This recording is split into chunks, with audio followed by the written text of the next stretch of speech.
Good morning class 8.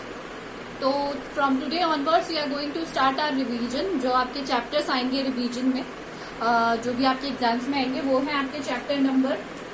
Reader में है आपके चैप्टर 3 और 4 और पोयम है आपकी the geography lesson.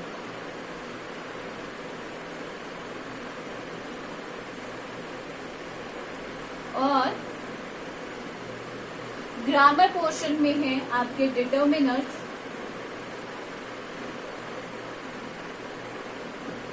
And prepositions. ये आपके ग्रामर पोर्शन में है. तो आज हम शुरू करेंगे पोयम से, जो कि है ज्योग्राफी लेसन. ठीक है, आज हम पोयम, इसमें से ऑब्जेक्टिव टाइप क्वेश्चन आएंगे. इस रिवीजन के बाद मैं आपको कुछ क्वेश्चन भेजूंगी, आप उनको लर्न कर लीजिएगा. उसी टाइप के क्वेश्चन आएंगे. So basically it is written by Zulfikar Ghose. जो पोयम है वो रिटन लिखी हुई है जुल्फिकर घोष के द्वारा लिखी गई है. राइटर का नाम भी याद रखिएगा. Can you imagine your city would look like if you saw it from 10,000 feet above the ground. जब आप 10,000 फीट ऊपर देखते हो अपनी सिटी को तो वो कैसी लगती है. नीटली प्लान, एकदम सुव्यवस्थित. Perfect in proportional like a geometric design, बिल्कुल एकदम परफेक्ट प्रपोर्शन में equal. It would strike you as something very different from what is it actually while you look are in the thick of it. वो ऊपर से देखने में ना सारी चीजें समान दिखाई देती है, रादर देन ऐसे देखने में उबड़ खाबड़ चीजें दिखाई देती है. ठीक है. Here is poet description of such a good view of city and some questions. यहाँ पे राइटर ने कुछ दिए हैं, कुछ उनके दिमाग में सवाल आए थे, वो उन्होंने अपने साथ यहाँ पर शेयर किए हैं. सबसे पहला स्टैंजा है When the jet sprang into the sky. जब जेट स्प्रेड, जेट क्या होता है, छोटा विमान आसमान में उठता है. It was clear by the city, और ये स्पष्ट हो जाता है कि सिटी जो नगर है had develop the way it had, इस तरीके से विकसित क्यों हुआ है.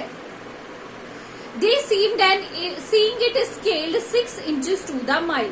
नगर को 6 मील ऊंचाई से देखकर उन्हें ये लगा कि ये जो सिटी है, ये जो शहर है, इस तरीके से क्यों विकसित हुआ है, इस तरीके से क्यों डेवलप हुआ है. There seemed an inevitability, जमीन पर जो अव्यवस्था है. About what on ground had looked haphazard. haphazard का मतलब होता है रैंडम, अनऑर्गेनाइज्ड, अव्यवस्थित होना सारी जगह. Unplanned and without style when the jet sprang into the sky. अनियोजित है, बिना किसी पद्धति के है, बिना प्लानिंग के है. और ये किसका आभास किसको हुआ है, कवि को हुआ है, जब उसने ऊंचाई से किसको देखा, पूरे नगर को ऊंचाई से देखा. When the jet reached 10,000 feet, और जब वो 10,000 फीट ऊपर पहुंचता है, अभी तो 6 मील दूरी था. It was clear why the country had cities where the rivers ran and why the valleys were populated. अब यहाँ पे ये कहा गया है कि किस तरीके से जो एक कंट्री है, पूरा देश बसा हुआ है, किस तरीके से सिटी, कंट्री के अंदर सिटी बसी हुई है, फिर रिवर्स है, झरने हैं, क्या क्या है. द लॉजिक ऑफ ज्योग्राफी, जो ये लॉजिक है ज्योग्राफी का. And the water and land attracted man, जो पानी है, हवा है, जिसने इंसान को अट्रैक्ट किया है अपनी तरफ, वॉज क्लियरली डिलिनिएटेड. डिलिनिएटेड का मतलब होता है आराम से, स्पष्ट रूप से दिखाई देना. When the jet reached 10,000 away, जब कब पहुंच जाता है, 10,000 ऊपर पहुंच जाता है, तब ये समझ में आता है, ये तर्क समझ में आता है कि मनुष्य जल और भूमि के प्रति आकर्षित क्यों हुआ है. When the jet rose 6 miles high, अब वो जब 6 मील और ऊंचा उड़ता है, it was clear that the earth was round. ये क्लियर है कि जो अर्थ है वो कैसी है, गोल है, बिल्कुल गोलाई में है. And that it had more sea than land, और बहुत ज्यादा, धरती से ज्यादा पानी है. हमें सबको पता है कि 75% on the earth is water, water है. But it was difficult to understand, but ये डिफिकल्ट है बहुत ही ज्यादा समझने में, अंडरस्टैंड करने में.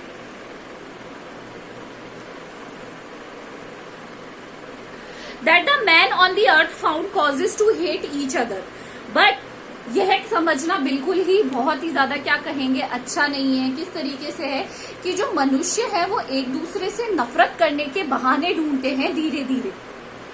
Walls across cities and to kill each other, और नगरों के बीच में बद्ध दीवार बना लेते हैं, एक दूसरे के मन में दूसरों के लिए दीवार बना लेते हैं ताकि वो एक दूसरे से क्या कर सके, नफरत कर सके।